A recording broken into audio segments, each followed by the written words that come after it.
Good day, this is 88312, Production and Operation.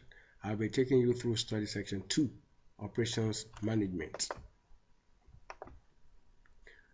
When you have studied this section, you should be able to explain the framework of managing operations. You should be able to discuss the objectives of operations management. You should be able to explain the scope of production and operations management. And lastly, you should be able to discuss global operations. Let's start from framework for managing operations, and this will be discussed under planning, organizing, controlling, behavior, and models.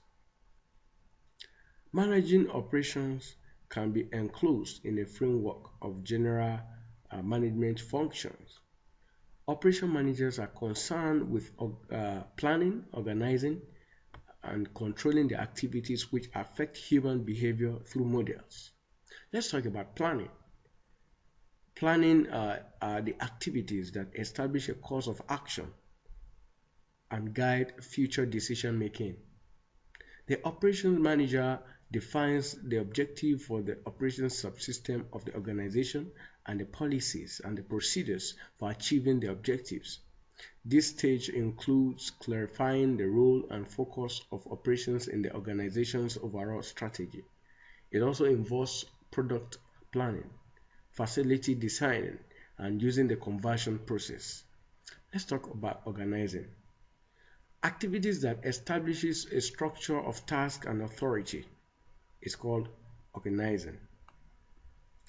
Operation managers establish a structure of roles and the flow of information within the operations subsystem. They determine the activities required to achieve the goals and assign authority and responsibility for carrying them out. What about controlling? The activities that assure the actual performance in accordance with planned performance to ensure that the plans for the operations subsystem are accomplished. The operations manager must exercise control by measuring actual output and comparing them to planned operations management. Controlling cost, quality, and schedules are the important function in controlling. What about behavior?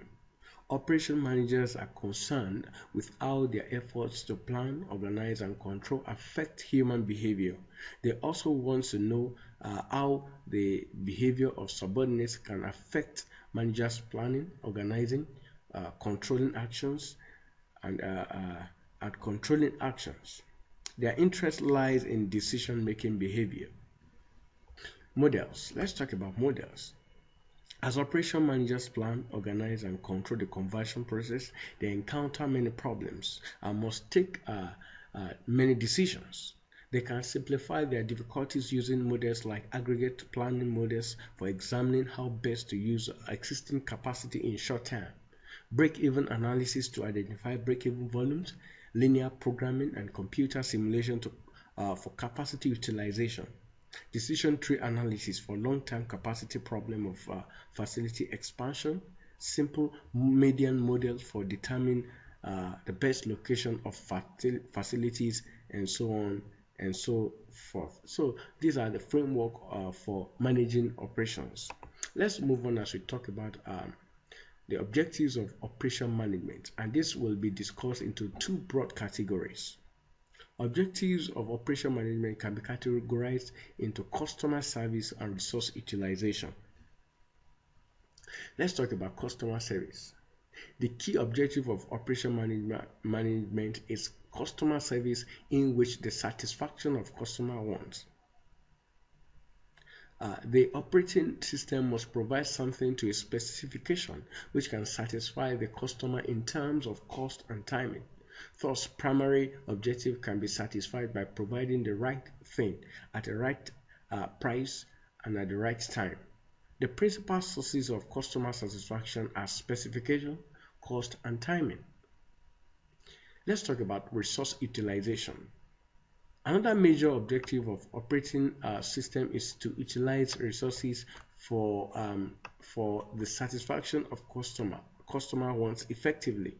That is, customer service must be provided with the achievement of uh, um, effective with this for the satisfaction of customer wants effectively. That is, customer service must be provided with achievement of effective operations through efficient use of resources. Inefficient use of resources or inadequate customer service leads to commercial failure of an operating system. Operations management is concerned essentially with the utilization of resources, that is, obtaining maximum effect from resources for minimizing their loss, underutilization, or waste. The extent of the utilization of the resources potential might be expressed in terms of the proportion of available time used or occupied, space utilization, levels of activities, and so on and so forth. Each measure indicates the extent to which the potential or capacity of such resources is utilized. This is referred to as the objective of resource utilization. Let's move on. Let's talk about a scope of production and operations management. Production and operation management um,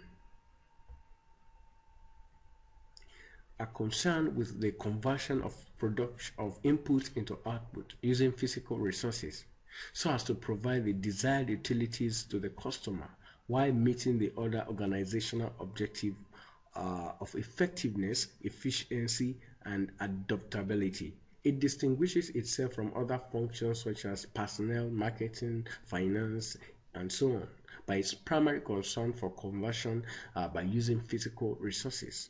The following are the activities which are listed under production and operations management functions. The first one is location of facilities, plant layouts and material handling, product design, process design, production and planning control, quality control, materials management, and maintenance management. What about global operation? Global operation, the term globalization. Let's talk about the term globalization. The term globalization describes businesses' deployment of facility and operations around the world. Globalization can be defined as a process in which geographical distance becomes a factor of diminishing importance in the establishment and maintenance of cross-border economic, political, and socio-cultural relations.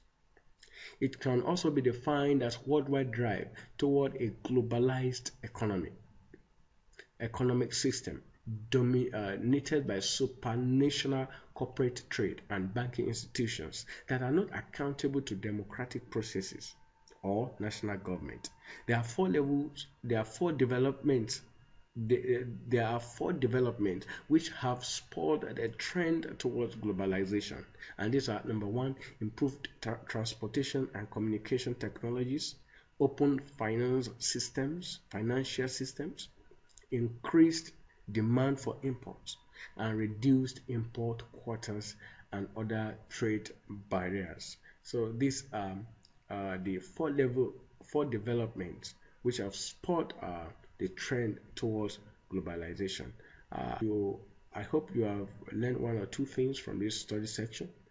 I will like you to study the subsequent study sections in order to learn more. Thanks for listening.